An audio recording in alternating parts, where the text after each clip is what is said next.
কিছুতেই শুনছেন না আর.ডি. বর্মন, একেবারে নাছোড়বান্দা হয়ে আছেন। সিটি কলেজের এক সুন্দরী মেয়ে, যার পেছনে লাইন মেরে মেরে কোনো ফল পাইনি, তাকে নিয়ে প্রথম গান লিখলাম। রাহুল দেব বর্মনের জেদের কাছে হার মানলেন শচীন ভৌমিক।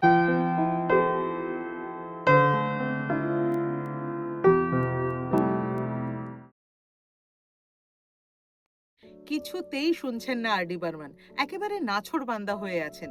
গান লিখে দিতেই হবে। মহা বিপদ। একজন সিনেমার কাহিনী ও চিত্রনাট্য রচয়িতা হিসেবে গান সম্পর্কে ধারণা অবশ্যই থাকতে পারে, কিন্তু তাই বলে গান লিখে ফেলা এত সহজ নাকি রে বাবা? কিন্তু কে শোনে কার কথা? রাহুল দেব বর্মনের এক কথা, গান লিখে দিতেই হবে। 1969 সাল, প্রথম বাংলা গান গাইতে চলেছেন আমাদের সকলের প্রিয় পঞ্চম দা। আর সেই গান লিখে দিতে হবে অগ্রজ প্রতিম বন্ধু শচীন ভৌমিককে। শচীন ভৌমিক তার ভীষণ প্রিয় পঞ্চমকে কিছুতেই বোঝাতে পারছেন না তিনি সিনেমার গল্প লেখেন, চিত্রনাট্য লেখেন, কিন্তু গান তিনি লিখতে পারবেন না। শেষ পর্যন্ত রাহুল দেব বর্মনের জেদের কাছে হার মানলেন শচীন ভৌমিক। লিখলেন দুটি গান। নিজের সুরে সেই দুটি বাংলা গান রেকর্ড করলেন আর.ডি. বর্মন। বাংলা গানে তৈরি হলো এক নতুন স্টেটমেন্ট, এক অন্যরকম বাংলা গানের স্বাদ পেল বাঙালি শ্রোতা। 1969 সালের পুজোয় রিলিজ করলো আর.ডি. বর্মনের প্রথম বাংলা গানের রেকর্ড। রেকর্ড নম্বর ছিল 45N83346।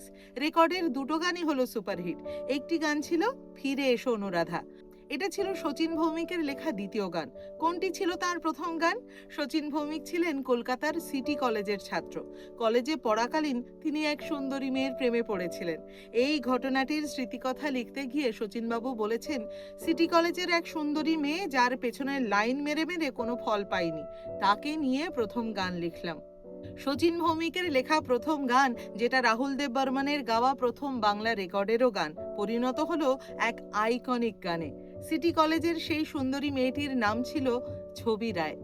কলমের খোঁচায় ওই ছবি নামটিকে একটু পাল্টে দিলেন শচীন ভৌমিক। বাংলার সঙ্গীত ভাণ্ডার পেয়ে গেল এক অন্যতম সেরা গান, যা আজ 56 বছর পার করেও একইভাবে অমলিন, একইভাবেই জনপ্রিয়।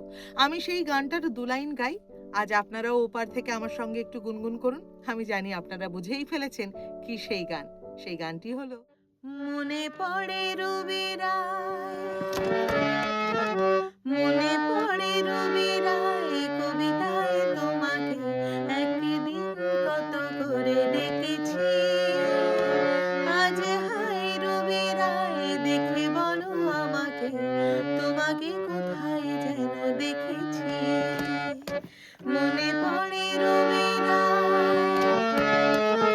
মনে পড়ে রবি রায়, কবিতায় তোমাকে একদিন কত করে ডেকেছি।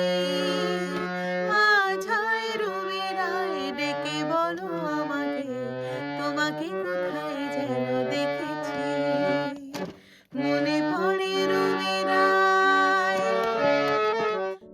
আজ তবে এটুকুই। দেখা হচ্ছে পরের পর্বে নতুন কোনো কাহিনী নিয়ে। আর আপনারা যেভাবে জিডি স্টুডিওর সঙ্গে রয়েছেন, এইভাবেই সঙ্গে থাকুন। আমরা কৃতজ্ঞ আপনাদের কাছে। খুব ভালো থাকুন, সুস্থ থাকুন।